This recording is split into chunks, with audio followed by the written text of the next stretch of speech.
अबे वो नल्ले बेरोजगार, 1 घंटे से ये पोछा ही लगाया जा रहा है और कोई काम नहीं है क्या? ये कपड़े कौन धोएगा? भाभी ये क्या कर रही हैं आप? लात से मुझे मार रही हैं और देख तो रही है काम ही कर रहा हूँ, मैं पोछा लगा रहा हूँ। यही तो प्रॉब्लम है कि पिछले 1 घंटे से तू ये पोछा ही लगाया जा रहा है। कामचोर कहीं का, एक काम दे देती हूँ उसी में पूरा दिन निकाल देता है। कपड़े कौन धोएगा? हाँ भाभी आप ऐसे कैसे कह सकती हैं कि मैं काम नहीं करता हूँ? अरे सुबह आपसे पहले उठा हूँ, ये पोछा लगाया, बर्तन धुलाया मैंने, उसके बाद घर के सारे कपड़े धुले हैं, अब ये कपड़े आपके पड़े रह गए थे।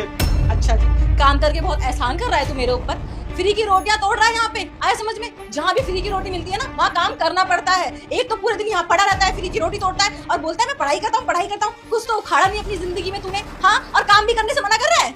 भाभी आप ऐसे कैसे कह सकते हैं कि मैं फ्री की रोटी खा रहा हूँ?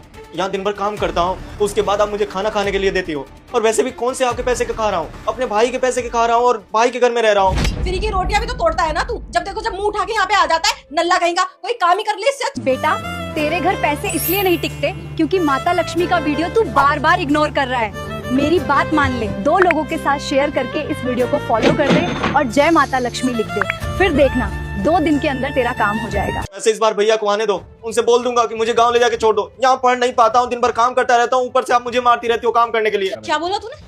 भैया को बताएगा? तेरा मुंह तोड़ के ना हाथ में दे दूंगी, काम करने लायक भी नहीं छोड़ूंगी। जो तू अभी थोड़ा बहुत चल फिर रहा है ना, उसके लायक भी नहीं छोड़ूंगी। और क्या बोलता है तू अपनी भैया को?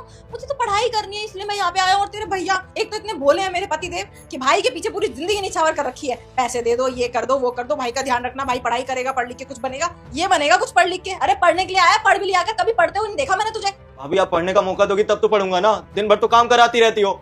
हाँ तो तू काम नहीं करेगा तो कौन करेगा? मैं क्या नौकरानी हूँ इस घर की? इस घर में शादी करके आई हूँ ऐश करने के लिए, ना कि ये सारे काम करने के लिए। काम तो तू ही करेगा और चुपचाप ये जल्दी से पोछा लगा 5 मिनट में, और उसके बाद ये सारे कपड़े धो, वरना तेरा ये हासिल करूंगी, भूल नहीं पाएगा। धंधा होता नहीं है इनसे।